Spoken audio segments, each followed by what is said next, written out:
ఈ వీడియోలో వచ్చేసి కెమికల్ సైన్సెస్ గురించి అయితే మాట్లాడుకుందాం. సో రిమైనింగ్ కోర్సెస్ వాళ్ళు చాలామంది అడుగుతున్నారు. కాకపోతే ఏంటంటే నాకైతే ఎవరు వాళ్ళ డీటెయిల్స్ అయితే ఇవ్వలేదు కాబట్టి ఆ కోర్సెస్కి సంబంధించి వీడియో అయితే చేయలేను అనమాట. ఒకవేళ ఎవరన్నా ఇచ్చి డీటెయిల్స్ ఇచ్చి మీరు ఓటీపీ చెప్తే నేను ఒకసారి దాని మీద వీడియో కూడా చేయగలను మీ కోర్సెస్కి సంబంధించి. కాకపోతే ఏంటంటే ఎవరు ముందుకు రాలేదు. నాకు ఈ డీటెయిల్స్ ఇచ్చిన వాళ్ళలో వచ్చేసి కెమికల్ సైన్స్ వాళ్ళు ఎక్కువ ఉన్నారు, అట్లాగే బాటనీ వాళ్ళు ఎక్కువ ఉన్నారు అనమాట. సో వీటి కోసం అయితే వీడియో చేశాను. మిగతా మా ఫ్రెండ్స్ ఉన్న వాళ్ళ దగ్గర అయితే వాళ్ళ డీటెయిల్స్ తీసుకొని వాటికి సంబంధించి అయితే చేశాను అనమాట. సైకాలజీ ఒకటి, కామర్స్ ఒకటి, అట్లాగే ఈ రెండైతే నేను చేశాను. ఒకవేళ మీలో ఎవరికైనా కానీ పర్లేదు అనుకుంటే మాత్రం మీ డీటెయిల్స్ ఇచ్చినట్లయితే కంప్యూటర్ సైన్స్ కానీ, ఫిజిక్స్ కానీ, రిమైనింగ్ కోర్సెస్ ఆర్ట్స్కి సంబంధించిన వాళ్ళు కానీ ఎవరైనా కానీ మీరైతే నాకు డీటెయిల్స్ ఇస్తే నేనైతే ఆ వీడియోకి చేయగలను అనమాట. ఈ వీడియోలో వచ్చేసి కెమికల్ సైన్స్కి సంబంధించి ఇద్దరు వెబ్ ఆప్షన్స్ అయితే చూద్దాము. ఒకళ్ళదైతే నేను వీడియో తీయగలిగాను, రెండోది అయితే మాత్రం మీకు జస్ట్ పీడిఎఫ్ చూపిస్తాను అనమాట. అందులో వచ్చేసి ఎక్కువ మ్యాక్సిమం కోర్సెస్ని సెలెక్ట్ చేసుకున్నారు, అది కూడా మీకు యూజ్ అవుతుందని చెప్పి అయితే అది చూపిస్తున్నాను. ఇప్పుడు కెమికల్ సైన్స్లో ఎన్ని కోర్సెస్ అవైలబుల్గా ఉన్నాయి అని చూద్దాము. సో టోటల్గా వచ్చేసి కెమికల్ సైన్సెస్లో వచ్చేసి 14 కోర్సెస్ అయితే ఉన్నాయన్నమాట. కాకపోతే ఏంటంటే అన్ని యూనివర్సిటీస్లో 14 కోర్సెస్ అయితే ఉండవు. యూనివర్సిటీకి వచ్చేసి లిమిటెడ్గా కోర్సెసే ఉంటాయి అన్నమాట. ఎందుకంటే ఆ యూనివర్సిటీ అనేది కొన్ని కోర్సెస్నే ప్రొవైడ్ చేస్తుంది. సో రిమైనింగ్ కోర్సెస్ అన్నీ కూడా విడివిడిగా ఉంటాయి అన్నమాట. వేరు వేరు యూనివర్సిటీస్లో ఉంటాయి. మనం వాటిని చూసుకొని సెలెక్ట్ చేసుకోవాలి. ఇప్పుడు కోర్స్ చూసుకుందాం. ఫస్ట్ కోడ్ వచ్చేసి PG 122 వచ్చేసి MSc కెమిస్ట్రీ ఉంది. PG 122A వచ్చేసి MSc ఇండస్ట్రియల్ కెమిస్ట్రీ ఉందన్నమాట. నెక్స్ట్ PG 123 వచ్చేసి MSc chemistry with analytical chemistry as specialization. Analytical chemistry అనేది స్పెషలైజేషన్ అనమాట. నెక్స్ట్ వచ్చేసి PG 124 వచ్చేసి MSc ఎన్విరాన్మెంటల్ కెమిస్ట్రీ. PG 125 వచ్చేసి MSc chemistry with inorganic chemistry. Next వచ్చేసి PG 126 వచ్చేసి MSc chemistry with chemistry and analysis of food, drugs, water అనమాట. Next వచ్చేసి PG 127 MSc chemistry with organic chemistry. PG 128 MSc chemistry with physical chemistry specialization. PG 129 MSc applied chemistry. PG 130 MSc oil and fats and petro products. Next వచ్చేసి PG 131 MSc forensic science, question documents and finger prints ఉంది. తర్వాత వచ్చేసి PG 132 MSc forensic science, chemistry and toxicology ఉంది. తర్వాత PG 133 MSc forensics. తర్వాత PG 134 MSc herbal science. So ఇవన్నమాట టోటల్గా వచ్చేసి ఈ 14 కోర్సెస్ అనేవి కెమికల్ సైన్సెస్లో ఉన్న సబ్ కోర్సెస్ అనమాట. కాకపోతే ఏంటంటే మనకి ఇక్కడ ఈ చూపించిన హెర్బల్ సైన్సెస్, ఫారెన్సిక్ సైన్సెస్ ఇవన్నీ ఏంటంటే ఎక్కువగా అయితే ఉండవు, ఎక్కువ ఆప్షన్స్ అయితే ఉండవు అనమాట. సో మీరేంటంటే అవి తక్కువ ఆప్షన్స్ చూపిస్తుంది, కాలేజెస్లో చూపిస్తుంది అనుకుంటున్నారు మీరు. సో రిమైనింగ్ మనకేమైతే కెమిస్ట్రీకి సంబంధించి ఆర్గానిక్ కానీ, ఇన్ఆర్గానిక్ కానీ ఇవైతే ఉంటాయో, అనలిటికల్ కెమిస్ట్రీ అయితే ఉంటాయో ఇవైతే మాత్రం మనకి ఎక్కువ అయితే ఉంటాయి అన్నమాట. సో మీరైతే ఇవి చూసుకొని మీరైతే నెక్స్ట్ వెబ్ ఆప్షన్స్ ఇవ్వడానికి ట్రై చేయండి. నెక్స్ట్ మనం వచ్చేసి యూనివర్సిటీ కోర్స్ అయితే చూద్దాం. ఇక్కడ వచ్చేసి మనం చూసేవన్నీ కూడా రిమైనింగ్ ఆప్షన్స్ అనమాట. ఫస్ట్ వచ్చేసి ఆంధ్ర యూనివర్సిటీకి సంబంధించి సెల్ఫ్ ఫైనాన్స్ PG 123లో. ఆ నెక్స్ట్ వచ్చేసి PG 127 వచ్చేసి ఆదికవి నన్నయ్య యూనివర్సిటీ రెగ్యులర్ అనమాట. దాని తర్వాత చూసుకున్నట్లయితే PG 123 ఆదికవి నన్నయ్య యూనివర్సిటీలో రెగ్యులర్. ఆ నెక్స్ట్ వచ్చేసి PG 127 నాగార్జున యూనివర్సిటీలో వచ్చేసి రెగ్యులర్ అనమాట. PG 123 నాగార్జున యూనివర్సిటీలో రెగ్యులర్. ఆ నెక్స్ట్ వచ్చేసి PG 127 కృష్ణా యూనివర్సిటీలో రెగ్యులర్. తర్వాత వచ్చేసి PG 123 కృష్ణా యూనివర్సిటీలో రెగ్యులర్ అనమాట. సో నెక్స్ట్ కోర్స్ వచ్చేసి PG 127 ఆంధ్ర యూనివర్సిటీలో సెల్ఫ్ ఫైనాన్స్. PG 126 వచ్చేసి ఆంధ్ర యూనివర్సిటీలో రెగ్యులర్. PG 128 వచ్చేసి ఆంధ్ర యూనివర్సిటీలో రెగ్యులర్. 127 PG వచ్చేసి ఇది ఆచార్య నాగార్జున యూనివర్సిటీలో సెల్ఫ్ ఫైనాన్స్ అనమాట. తర్వాత PG 123 సెల్ఫ్ ఫైనాన్స్ నాగార్జున యూనివర్సిటీలో. తర్వాత PG 123 SV వెంకటేశ్వర యూనివర్సిటీలో సెల్ఫ్ ఫైనాన్స్. PG 127 వెంకటేశ్వర యూనివర్సిటీలో సెల్ఫ్ ఫైనాన్స్. PG 127 వెంకటేశ్వర యూనివర్సిటీలో రెగ్యులర్. PG 123 వెంకటేశ్వర యూనివర్సిటీలో రెగ్యులర్ అనమాట. PG 127 అంబేద్కర్ యూనివర్సిటీలో రెగ్యులర్. PG 123 వచ్చేసి అంబేద్కర్ యూనివర్సిటీలో రెగ్యులర్ అనమాట. సో టోటల్గా అయితే ఇక్కడ ఇవన్నీ కూడా రిమైనింగ్ ఆప్షన్స్ అనమాట. చూస్ చేసుకున్న తర్వాత మిగిలిపోయిన ఆప్షన్స్, అంటే ఒక పర్సన్ సెలెక్ట్ చేసుకున్న తర్వాత రిమైనింగ్ ఆప్షన్స్ అనమాట. సో ఇక్కడ కూడా రిమైనింగ్ ఎక్కడ కూడా గవర్నమెంట్ కాలేజెస్ కానీ, ప్రైవేట్ కాలేజెస్ కానీ చూపించలేదు. సో దానికి రీజన్ ఏంటి అనేది మనకి తెలియదు అనమాట. రేపు అయితే ఏదైతే ఉందో చేంజ్ ఆఫ్ వెబ్ ఆప్షన్స్ రోజు మాత్రం మనకి ఎనేబుల్ అవుతాయి. సో అప్పుడు మనం అయితే వాటిని కూడా యాడ్ చేసుకునే అవకాశం అయితే ఉంటుంది. ఇప్పుడు ఈ పర్సన్ వచ్చేసి సెలెక్ట్ చేసుకున్న ఆప్షన్స్ అయితే చూద్దాం. సో ఇతను వచ్చేసి 18 ఆప్షన్స్ అయితే సెలెక్ట్ చేసుకున్నాడు అనమాట. ఇందులో వచ్చేసి ఫస్ట్ వచ్చేసి PG 123 సెల్ఫ్ ఫైనాన్స్ ఉంది. ఆంధ్ర యూనివర్సిటీకి సంబంధించి సెల్ఫ్ ఫైనాన్స్ అనమాట. AUCSSF సెల్ఫ్ ఫైనాన్స్ అది.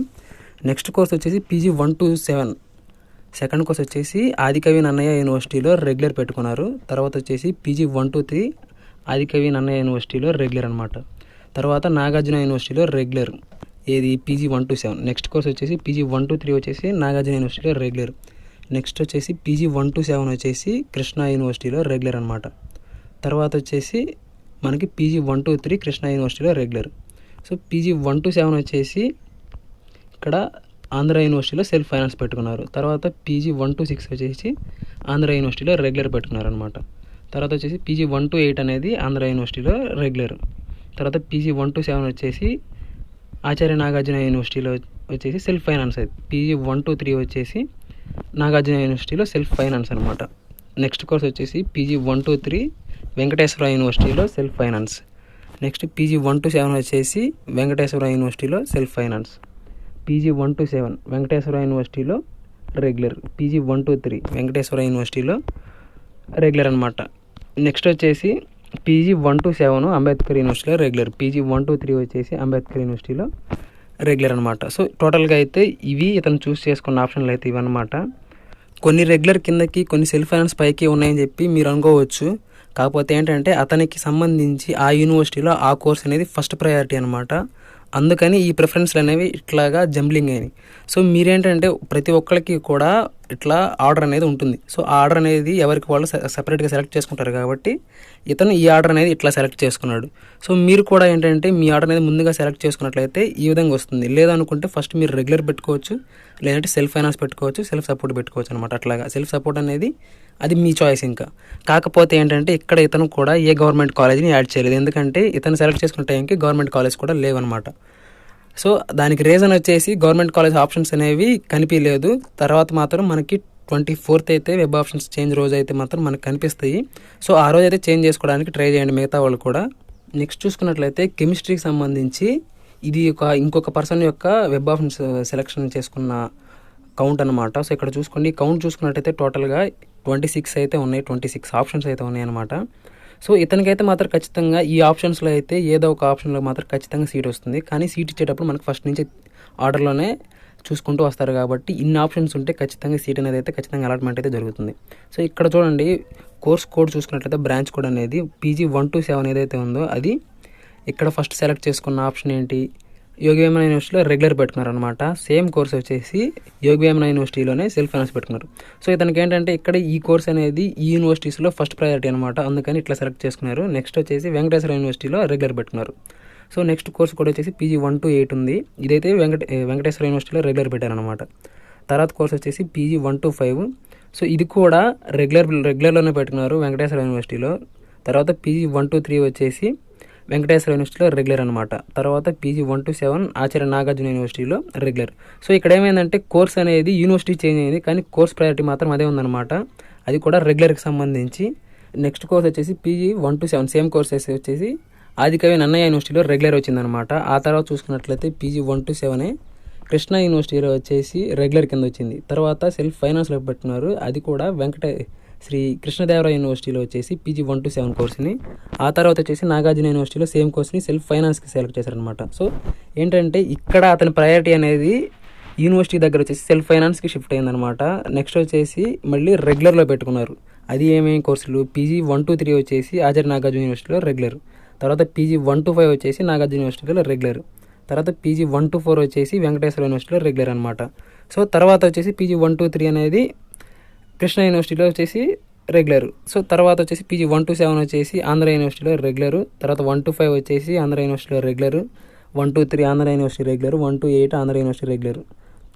అంటే ఇక్కడ ఆంధ్ర యూనివర్సిటీ సెలెక్ట్ చేసుకున్నప్పుడు ఫస్ట్ అయితే రెగ్యులర్ సెలెక్ట్ చేసుకున్నారు. తర్వాత వచ్చేసి సెల్ఫ్ ఫైనాన్స్ సెలెక్ట్ చేసుకున్నారు అనమాట. సో కోర్సెస్ డిఫరెన్స్ అనేది చూసుకోండి మీరు. ఇక్కడ ఏంటంటే యూనివర్సిటీ డిఫరెన్స్ ఉంది, కోర్స్ డిఫరెన్స్ ఉంది. సో తర్వాత వచ్చేసి మనకి పీజీ 1 to 6 వచ్చేసి ఆంధ్ర యూనివర్సిటీలో అయితే రెగ్యులర్ పెట్టుకున్నారు. తర్వాత పీజీ 122 వచ్చేసి కృష్ణదేవరాయ యూనివర్సిటీలో వచ్చేసి రెగ్యులర్ పెట్టుకున్నారు అనమాట. తర్వాత పీజీ 1 to 7 వచ్చేసి మనకి గవర్నమెంట్ కాలేజెస్లో మాత్రం అటానమస్ కాలేజ్ అనమాట. ఇది ఇందులో అయితే పీజీ కోర్స్ అనేది అవైలబుల్గా ఉంది. ఆ కాలేజీని అయితే యాడ్ చేసుకున్నారు. తర్వాత పీజీ 1 to 3 వచ్చేసి సేమ్ కాలేజీలో వచ్చేసి మనకి గవర్నమెంట్ కాలేజీలోనే ఇతనైతే ఈ ఆప్షన్ అయితే సెలెక్ట్ చేసుకున్నాను అనమాట, ఈ రెండు కోర్సెస్ వాటికి. సో ఇతనికి వచ్చేసి ఇతను సెలెక్ట్ చేసుకున్న టైంకి అయితే మాత్రం గవర్నమెంట్ కాలేజెస్ అనేవి అవైలబుల్గా ఉన్నాయి అనమాట. సో ఇట్లాగే రిమైనింగ్ మీరు గవర్నమెంట్ కాలేజెస్ని అట్లాగే యూనివర్సిటీస్ని ఆర్డర్ అనేది నెక్స్ట్ రేపు అయితే చేంజ్ చేసుకోవచ్చు. ఒకవేళ ఫ్రీజ్ చేసి ఉంటే ఎవరైనా రేపు చేసుకోండి. లేదనుకుంటే మాత్రం ఫ్రీజ్ చేయకపోతే సేవ్ చేసి మాత్రమే ఉంటే రేపు మాత్రం మీరైతే ఇట్లా ఆర్డర్ ఒకటి ఇంకా యాడ్ ఏమైనా ఉంటే యాడ్ చేసుకొని మీరైతే రేపు ఈవినింగ్ కల్లా మీరు ఫ్రీజ్ చేసుకోండి. సో ఈ ఫ్రీజ్ కూడా ఎందుకంటే ఇంకా ఫ్రీజ్ చేస్తే మనకి మొత్తం టోటల్ కంప్లీట్ అయిపోతుంది కాబట్టి ప్రాసెస్ అనేది అయిపోయిన తర్వాత మీరు ఫ్రీజ్ చేసేసేయండి, సరిపోతుంది. సో కెమికల్ సైన్స్కి సంబంధించి ఇవన్నమాట. ఇక్కడ కోడ్స్ అనేవి, యూనివర్సిటీ కోడ్స్ అనేవి మీరు చాలా అంటే చాలా జాగ్రత్తగా చూసి పెట్టండి. ఎవరైతే సెల్ఫ్ ఫైనాన్స్ కానీ పేమెంట్ సీట్స్ కానీ పెట్టుకుంటారో వాళ్ళైతే మీరు గుర్తుపెట్టుకోండి, ఆ సీట్స్కి అయితే మాత్రం ఫీ రియంబర్స్మెంట్ అనేది రాదు. కాబట్టి మీకు పర్టికులర్ యూనివర్సిటీలో ఆ ఒక్క కోర్సే కావాలనుకున్నప్పుడు మాత్రమే సెల్ఫ్ సపోర్ట్ని అయితే ప్రిఫర్ చేయండి. మీరు అమౌంట్ చూసుకోగలిగితే ఫీ రియంబర్స్మెంట్కి ఎలిజిబుల్ అయిన వాళ్ళు మాత్రం అవి సెలెక్ట్ చేసుకునేటప్పుడు ఒకసారి చూసి అయితే సెలెక్ట్ చేసుకోండి. ఈ కోర్సును మాత్రం మీరైతే కన్ఫర్మ్ చేసుకున్న తర్వాతే సెలెక్ట్ చేయండి. సో ఇదన్నమాట కెమికల్ సైన్స్కి సంబంధించినటువంటి వీడియో.